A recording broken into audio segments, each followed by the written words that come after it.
Assalamualaikum warahmatullahi wabarakatuh.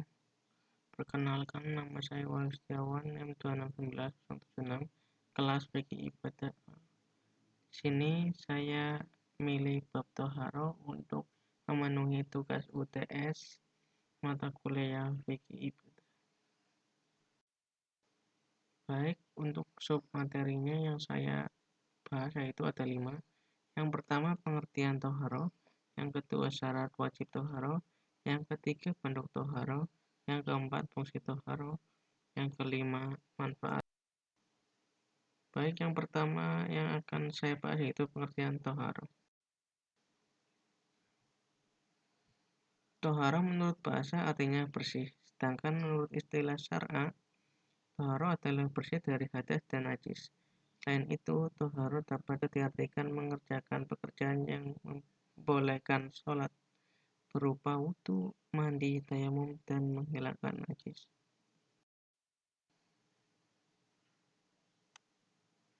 Toharo merupakan anak kunci dan syarat sah sholat. Dalam kesempatan lain, Nabi Shallallahu Alaihi Wasallam juga bersabda, "Qala alaihi as-sholatu wassalam, miftahu as-sholati lit-toharah, wa tahrihu hat-takbiru, wa tahrilu hat-taslimu." Artinya, Nabi bersabda, kuncinya sholat adalah suci, penghormatannya adalah takbir, dan perhiasannya adalah salam. Hukum toharo ialah wajib di atas tiap-tiap mukallaf lelaki dan perempuan. Dalam hal ini banyak ayat Al-Quran dan hadis Nabi Muhammad SAW menganjurkan agar kita senantiasa menjaga kebersihan lahir dan batin. Firman Allah SWT bersabda, A'udzubillahi minasyaitonir rajim, Bismillahirrahmanirrahim. Wa yas'alunaka 'anil mahidi qul huwa dafa ta'zilus nasi'a an-nisa'a fil mahidi wala taqrabuhunna hatta yadhurna fa idza tatoharna fatuhunna min haisu amarakumullahu innallaha yuhibbut tawwabina wa yuhibbul mutatahhirin. Artinya, sesungguhnya Allah mencintai orang-orang yang bertobat dan mencintai orang-orang yang suci lagi bersih. Quran Surat Al-Baqarah ayat 222.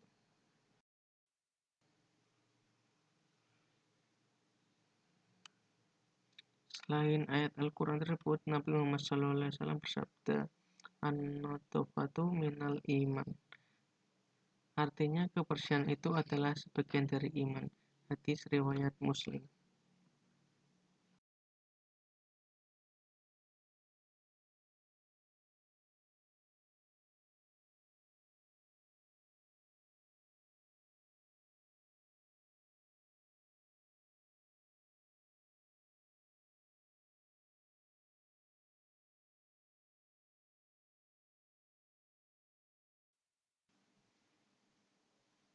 Yang selanjutnya yaitu syarat wajib toharo. Syarat wajib toharo ada 9. Yang pertama Islam, yang kedua berakal, yang ketiga balik, yang keempat masuk waktu atau untuk mendirikan sholat fardu, yang kelima tidak lupa, yang keenam tidak dipaksa, ketujuh berhenti darah haid dan nifas, yang kedelapan ada air atau tubuh tanah yang suci, yang kesembilan berdaya melakukannya mengikuti kemampuan. Yang selanjutnya yaitu bentuk toharo. Toharo terbagi menjadi dua bagian, yaitu lahir dan batin. Toharo lahir adalah toharo atau suci dari najis dan hadas yang dapat hilang disuci dengan air mutlak. (suci mensucikan dengan wudu, mandi, dan tayamum). Toharo batin adalah membersihkan dari pengaruh-pengaruh dosa dan maksiat seperti dengki, iri, penipu, sombong, ujub, dan riya. Cara melakukan toharo yaitu ada 4. Yang pertama wudu, yang kedua tayamum, yang ketiga mandi wajib, dan yang keempat istinja. Baik, yang pertama yang akan saya bahas yaitu pengertian wudu. Wudu menurut bahasa berarti bersih. Menurut istilah syar'a berarti membasuh anggota badan tertentu dengan air suci yang mensucikan, dengan tujuan menghilangkan hadas kecil sesuai syarat dan rukunnya. Firman Allah SWT dalam surat Al-Maidah ayat 6. Artinya, hai orang-orang yang beriman, apabila kamu hendak mengajarkan sholat, maka basuhlah mukamu, kedua tanganmu sampai siku, dan sapulah kepalamu, dan basuhlah kakimu sampai mata kaki. Quran Surat Al-Maidah ayat 6. Adapun syarat wudu. Wudu seorang dianggap sah apabila memenuhi syarat sebagai berikut. Yang pertama, beragama Islam. Yang kedua, sudah mumayyiz. Yang ketiga, tidak berhadas besar dan kecil. Yang keempat, memakai air suci lagi mensucikan. Yang kelima, tidak ada sesuatu yang menghalangi sampainya air ke anggota wudu seperti cat, getah, dan sebagainya. Rukun wudu. Hal yang wajib dikerjakan dalam wudu adalah sebagai berikut, yaitu ada 6. Yang pertama, niat berwudu di dalam hati bersama ketika membasuh muka. Yang kedua, membasuh seluruh muka. Yang ketiga,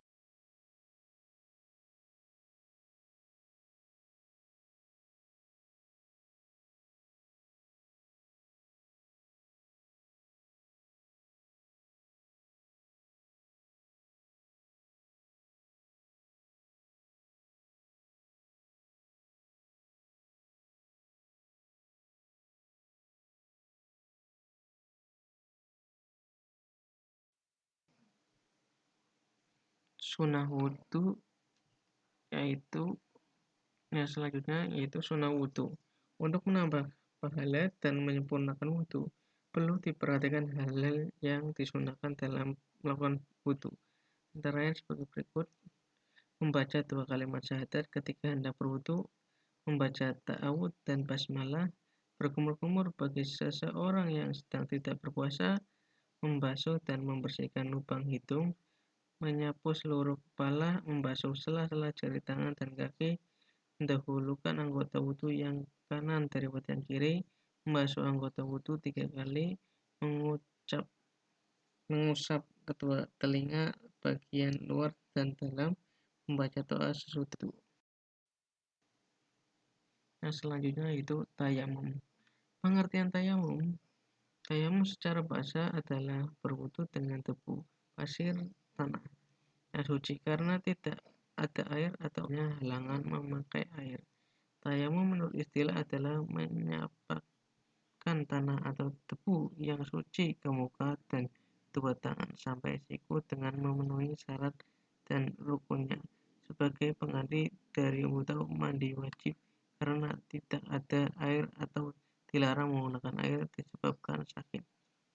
Firman Allah SWT dalam surat An-Nisa ayat 43, artinya, dan jika kamu sakit atau sedang dalam musafir atau datang dari tempat buang air, atau kamu telah menyentuh perempuan kemudian kamu tidak mendapat air, maka bertayamumlah kamu dengan tanah yang baik.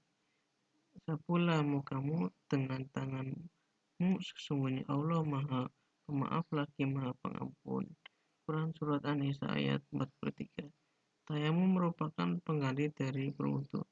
Apabila seseorang telah melaksanakan sholat dengan tayamum kemudian dia menemukan air, maka tidak wajib mengulang sekalipun waktu sholat masih ada. Selanjutnya yaitu syarat tayamum. Syarat tayamum adalah sebagai berikut. Ada sebab yang membolehkan mengganti wudhu atau mandi wajib dengan tayamum. Sudah masuk waktu sholat, sudah berusaha mencari air tetapi menemukan, menghilangkan najis yang melekat di tubuh menggunakan tanah atau tebu yang suci. Rukun tayamum ada 4. Yang pertama niat, yang kedua mengusap tebu ke muka, yang ketiga mengusap tebu kedua tangan sampai siku, yang terakhir tertib. Sunnah tayamum ada 7. Yang pertama membaca 2 syahadat ketika hendak bertayamum, yang kedua membaca ta'awud dan basmalah, yang ketiga menepiskan debu yang ada di telapak tangan, yang keempat merenggakan jari-jari tangan, yang kelima menghadap kiblat, yang keenam mendahulukan anggota tubuh yang kanan daripada yang kiri, yang terakhir membaca doa. Hal yang membatalkan tayamum ada 3, yaitu yang pertama semua yang membatalkan wudhu juga membatalkan tayamum. Yang kedua keadaan seorang melihat air yang suci yang mensucikan sebelum sholat. Yang ketiga murtad atau keluar dari agama Islam. Yang selanjutnya yaitu mandi wajib. Mandi wajib disebut juga mandi besar, mandi junub, atau mandi janabat. Mandi wajib adalah menyiram air ke seluruh tubuh, mulai dari ujung rambut sampai ujung kaki, dengan disertai niat mandi wajib di dalam hati. Firman Allah SWT, A'udzubillahi minasy syaitonir rajim, Bismillahirrahmanirrahim. Fa in kuntum junuban fatahharu. Artinya, dan jika kamu junub maka mandilah. Quran surat Al-Maidah ayat 6.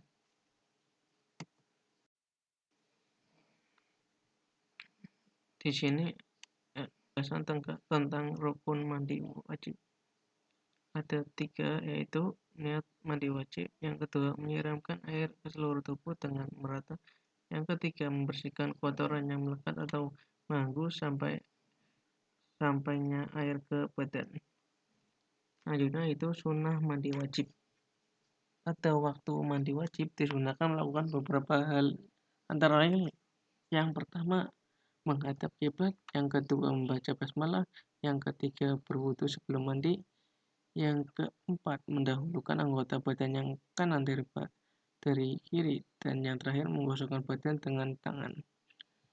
Beberapa penyebab diwajibkan mandi wajib. Yang pertama keluarnya air mani dengan syahwat, baik ketika sedang tidur maupun dalam keadaan terjaga. Akan tetapi apabila ia bermimpi tidak disertai keluar mani, maka ia tidak wajib mandi. Yang kedua selesainya haid bagi perempuan, yang ketiga selesainya melahirkan, yang keempat selesainya nifas, yakni darah yang keluar sesudah melahirkan, dan yang terakhir meninggalnya seseorang.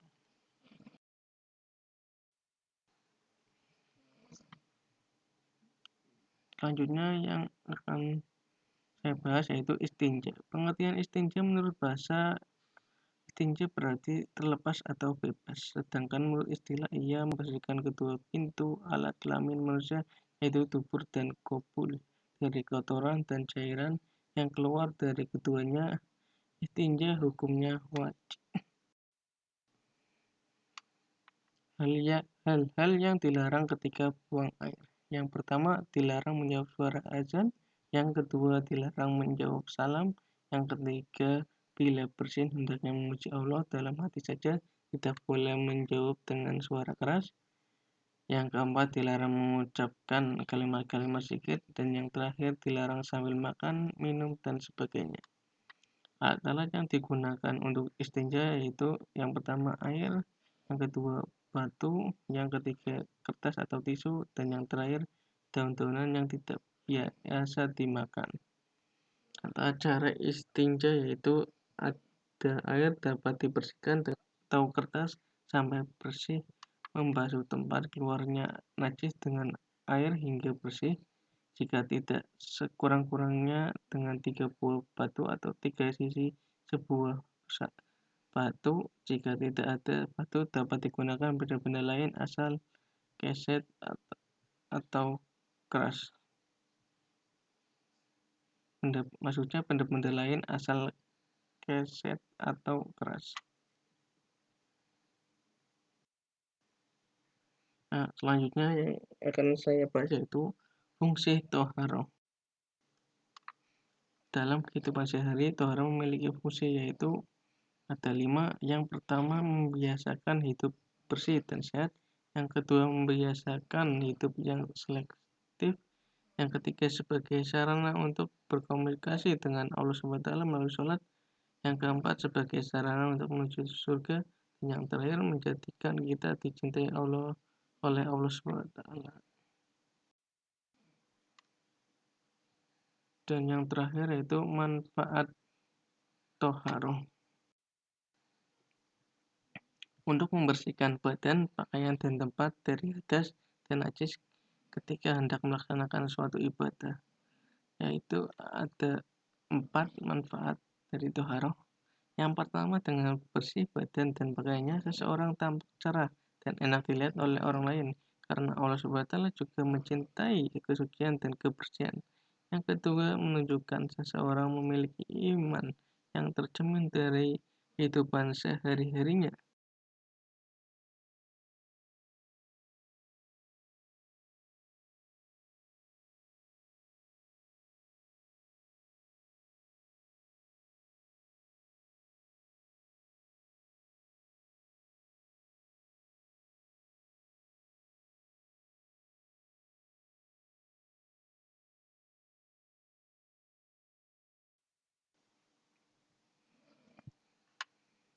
Selanjutnya yaitu kesimpulan dari toharoh sendiri.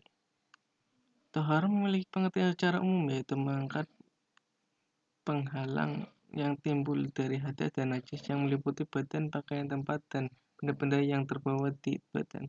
Toharoh merupakan anak kunci dan syarat sah sholat. Hukum toharoh ialah wajib di atas tiap-tiap mukallaf laki dan perempuan. Syarat wajib melakukan toharoh yang paling utama adalah beragama Islam dan sudah akil balik. Saran yang diberikan untuk melakukan toharoh adalah air suci, tanah, debu, serta benda-benda lain yang diperbolehkan. Air digunakan untuk mandi dan berwudu, debu dan tanah digunakan untuk bertayamum jika tidak ditemukan air, sedangkan benda lain seperti batu, kertas, tisu dapat digunakan untuk melakukan istinja. Toharo fungsi utama yaitu membiasakan hidup bersih dan sehat sebagaimana yang diperintahkan agama. Toharo juga merupakan sarana untuk berkomunikasi dengan Allah SWT.